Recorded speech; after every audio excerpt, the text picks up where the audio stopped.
Hello and happy Sunday. Welcome to Atheist Church. Today I wanted to talk about personal experience, and more specifically, personal experience as basis for faith. So many people, when they argue with me, say, well, my faith is based on a personal experience I've had. Are you questioning what I saw? Are you saying that I'm either A, liar, or B, that I'm crazy, that I didn't experience what I think I experienced? And in most cases, no. In some cases, yes. So there are liars and there are crazy people out there. But I like to think that most of my friends are fairly honest and sane. And I don't question their personal experience. I question the way that they interpret it and the conclusions that they draw from it. So let me take the first.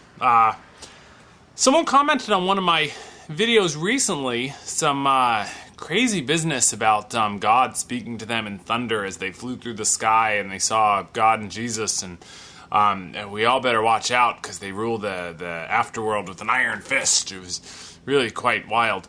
And I said, wow, how did you have this experience? How did you know that it was God speaking to you as thunder and not just thunder, etc.? And then he shares that he was dead when it happened. A person may go in the crazy category, actually. You know, if you have an experience while you're sleeping or, clinically dead or in a coma,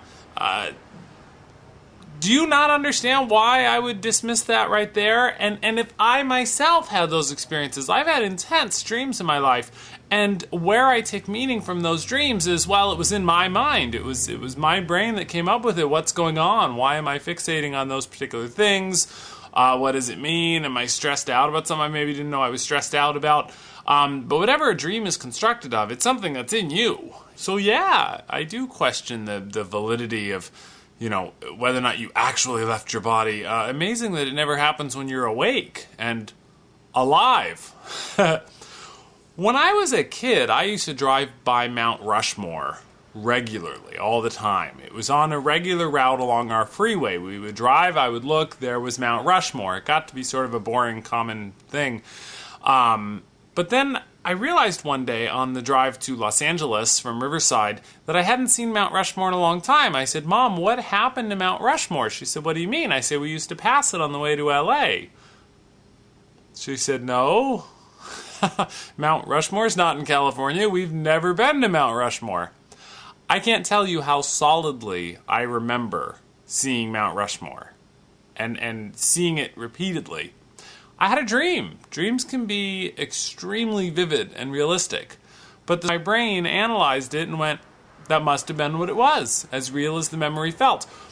What other explanation could I have come up with? If it was a God-related type vision, I would have said, oh, it must have really happened. I must have actually flown through the sky and heard God speaking to me in thunder. But no, because it was something a little more boring, I saw Mount Rushmore. I will bet you there's at least one person that will contact me and tell me that I probably had an out-of-body experience and really went by Mount Rushmore. So thank you in advance for that. Now, the other thing is, let's say that you really did experience something that was supernatural. Let's say that the creepy feeling you had or the things you saw move in the night really happened. Wasn't a dream. Wasn't something that has some other explanation. How do you jump from there to there is a God, he created the universe, he loves me, he's the good guy, the other, Satan thing is the bad guy. Some people go even further, and now they have proof that not only is there a God, but it's the one in the Christian Bible, and Jesus Christ is his son, and no one receives salvation except through him. What? Because you saw boxes float in the middle of the night after watching a scary movie?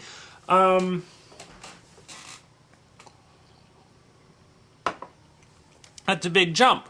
There are all kinds of questions I can't answer. In fact, that's another frequent apologist tool is, how do you atheists explain where everything came from? I don't know. There's a lot of compelling theories, and yours isn't one of them. Having something unanswerable doesn't mean, it must be this answer, any more than it means it must be this other answer. So I don't know. I don't know what happened. If you have talked to me about one of these experiences, maybe you did experience something supernatural. I'm skeptical. But if you did, It's just another unknown. Maybe there's ghosts. Maybe there's, I don't know. I don't know what there may be. And you might be saying to yourself right now, maybe there's God. Okay, sure. But it would be completely ridiculous to make that jump in logic that this is proof that there is a God. Just as it was a jump in logic to at one time assume that, because we didn't know why the sun moved across the sky, that God moved it across the sky, and that, anything else unexplainable. Everything unexplainable has always been attributed to God. And as science has explained more and more things, less and less is attributed to God, which is why certain scientists, like Galileo, have fallen under persecution from the church. And you know what Galileo's big crime was, right? He insinuated that the Earth was not at the center of the solar system. So what I do with personal experiences, people are like, don't you believe your own eyes? And I do. I do believe my own eyes. It's how I take in the world. But I also recognize my own biases. I recognize that 3 people can see the same thing as me and later report it differently.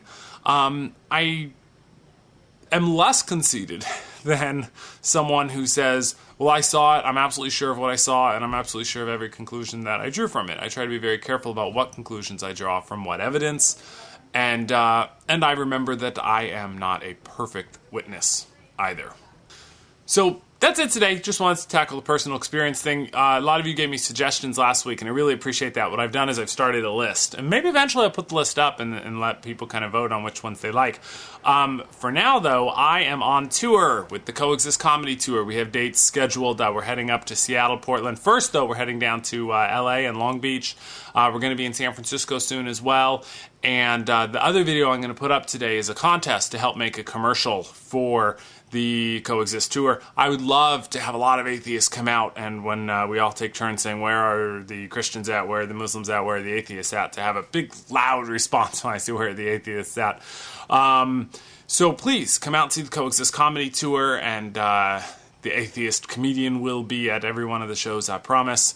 And yeah, that's going to be great fun. Thank you so much. And yeah, please watch for that contest later. If you know anyone that edits video, the grand prize is $100 and 4 tickets to any one of our shows. But it's real easy to get a single ticket just by submitting a video at all. And if you have a friend that's good at throwing together little flash videos or whatever, and they get that grand prize, you can make them take you to the show as the person who suggested it. So, and if you don't live near one of our shows and you win, we'll send you a DVD or something. We'll work something out. So I'll have that up soon. Thank you guys so much, this Atheist Church, for this week. And thank you so much for all the subscribers. I'm getting tons and tons of them, and that's great. Please, if you haven't subscribed, subscribe. Tell a friend to subscribe. Keep on rating and doing all the good stuff you guys have been doing. I really appreciate it. This thing is getting more popular every week, which is fun. Thanks. Bye.